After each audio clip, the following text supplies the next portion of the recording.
What's up, Rockstars? My name is Raul. Thank you for joining me. This is a very special video, and I hope you guys enjoy it. I'm going to be watching and reacting to my friends.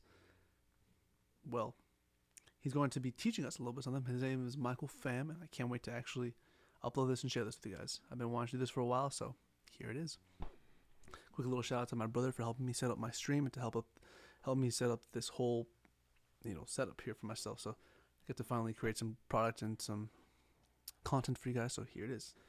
Without further ado, I want to get started. Have you ever heard a song on the radio or in a movie and thought, wow, I really want to play that? Well, after watching this video, you definitely can. Playing by ear is an indispensable skill, and today I'm going to demonstrate the easiest and fastest way to find the right chords. I want you to think of playing by ear as a game of elimination.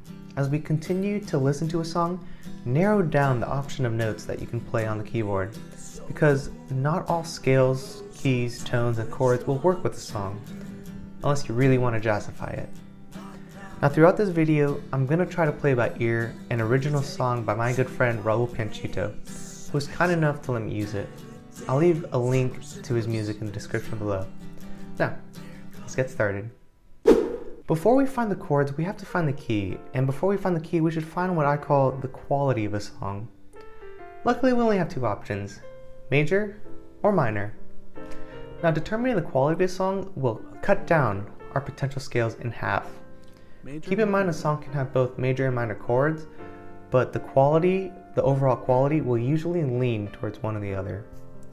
Let's play the song and ask ourselves, is it major or minor? Is it darker or brighter? Michael does such a great job here in explaining this. So listen and... So right off the bat, we can tell that it's slow. It's a little languid. It's got some dark quality to it, a little bit sad.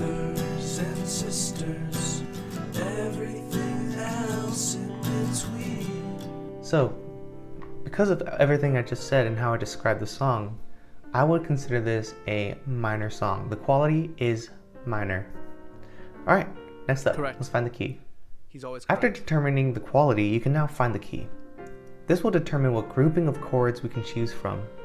You should have a strong grasp of scales, but if you don't, focus on C, G, D, and A major, as these are the majority of what modern songs are in. Luckily, these are also some of the easier scales with minimal sharps and flats. As for minor scales, learn A, E, and B minor. Unsurprisingly, these are the relative keys of the major ones I just listed. To find the key to a song, the first step is to listen. So good at As the song is playing, press random keys on the keyboard, and immediately you'll find that some notes work and some don't. Like I mentioned before, treat this process like a game of elimination. Same with the guitar. If you're hitting random black keys and none of them fit the song, the key is probably in C major or G major, scales with mainly white keys. Alternatively, if you're hitting white keys and they're clashing with the song, it's a safe bet to say the key is probably something like G flat major or C sharp major, scales with a lot of black keys. Alright, well, let's listen to the song and see if we can figure out what key it is. I'm just going to start hitting random notes. Let's see. B fits. E fits. Let's try black key. C sharp is out. So any scale with C sharp, we're going to avoid. What about A flat's out? It clashes way too much. E's good. D's good. C's okay.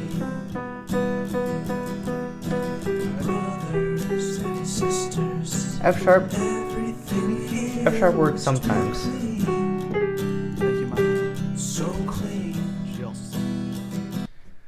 So as you just saw, I was hitting random keys and my ear was trying to determine what keys worked and what don't. And let's see, we had B was good, A was good, G is okay, F sharp, E, D, and C. And if you know your scales, those are the notes of the G major scale. But we determined that the quality was minor, so the relative minor G major is E minor. We've determined that the quality is minor and that the scale is E, so the song is in E minor. True. Now that we know that, we can move on to chords. The last chord I play is E minor. Now that we've narrowed down the key, we can look at all the diatonic chords available to us. Each key has its own toolbox of chords built on the chord tones of each scale. For example, the C major scale contains C major, D minor, E minor, F major, G major, A minor, B diminished, and C major. Now, we had said the song was in E minor, so let's see what chords are available to us. We can play E minor, F sharp diminished, G major, A minor, B minor, C major, D major, and E minor. So those are all the chords that we can potentially play for this song. This certainly doesn't mean that we can't borrow chords from other scales or that other chords might work, but staying with the chord tones of one scale will work most of the time when playing by ear. So we know the quality, the key, and the set of chords we can choose from. Next, we have to determine what order the chords are played in, otherwise known as the progression. Try to identify the positional relationships between chords. When listening to a song, does the next chord sound higher or lower than the one you're playing? If it's higher, how much higher? Like a fifth? A third? Is it one note away? I appreciate it. Away? Yeah. Thank you again, Michael. Once you ascertain the positions of subsequent chords relative to the ones you're playing, you can make an educated guess as to what chord sounds next. Always refer to your toolbox of chords of that particular key. So for E minor, we're going to focus on those chords I listed out. Alright, let's play the song again.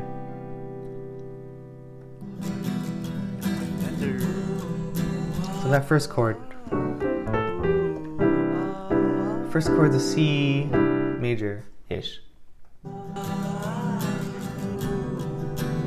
So we had dum bum bum, and the next chord is bum bum bum.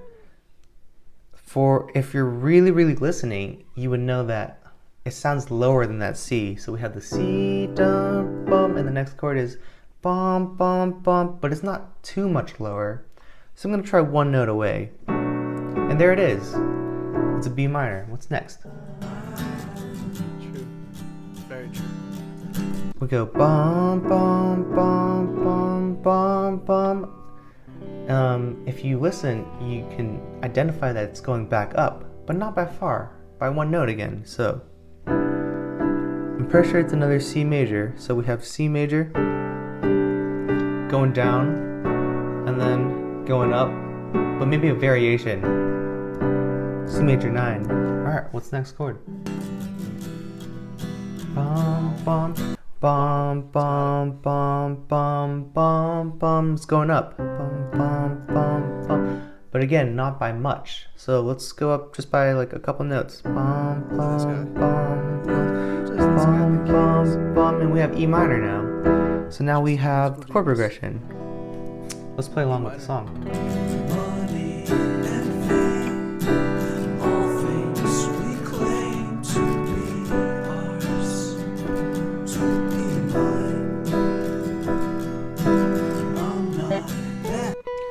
So that's pretty much it. When listening to a song, find a chord and ask yourself, is the next chord higher or lower? And how much higher or lower? And pretty soon you figure out all the chords of the song, which is pretty amazing. You're the best, Michael. You're the best. Now that we've found the correct quality, key, and chord progression, the next step is to choose how you want to play those chords. You can do bass octaves, arpeggios, triads, extended chords, stride patterns, straight quarter notes. The list goes on and on. Make sure you check out my left hand patterns video to see what works best for the mood you want. Up there. Print out the free reference sheet in the description for a visual of scales and their diatonic chords. Use it when you first try to play a song by ear, and pretty soon you'll be playing all your favorite songs and dropping jaws left and right. Like with anything, it'll get easier with practice. The more you play by ear, the more you'll recognize common chord progressions and patterns. So don't be discouraged if it takes you a while initially. Keep up the good work, and as always, thank you so much for watching. Fantastic. And there you have it, folks. The one and only. And we got Tony Robbins. Anyways, guys, thank you all. Thank you so much for joining me today. I appreciate you guys. It's been quite a pleasure just being able to grow and be me these last few years. If that makes any sense to any of you guys. Again, special shout out to my brother and my other brother. He's been doing some Aikido, some Muay Thai, and it's been inspiring all of us, and it's been really cool. And I'm just super grateful. My brothers, my girlfriend, my family, my mom and dad obviously are a big part in this whole thing just taking place. So thank you again, Mr. Pham, the one and only Michael Pham. He was reviewing my song, which indeed is called Brothers and Sisters. Check it out when you have a chance. It's on my YouTube. And I still have to record more music, so please join me along the way. Feel free to keep me in the loop too. Thank you for watching, guys. I'll see you guys in the next video. Peace. Gone.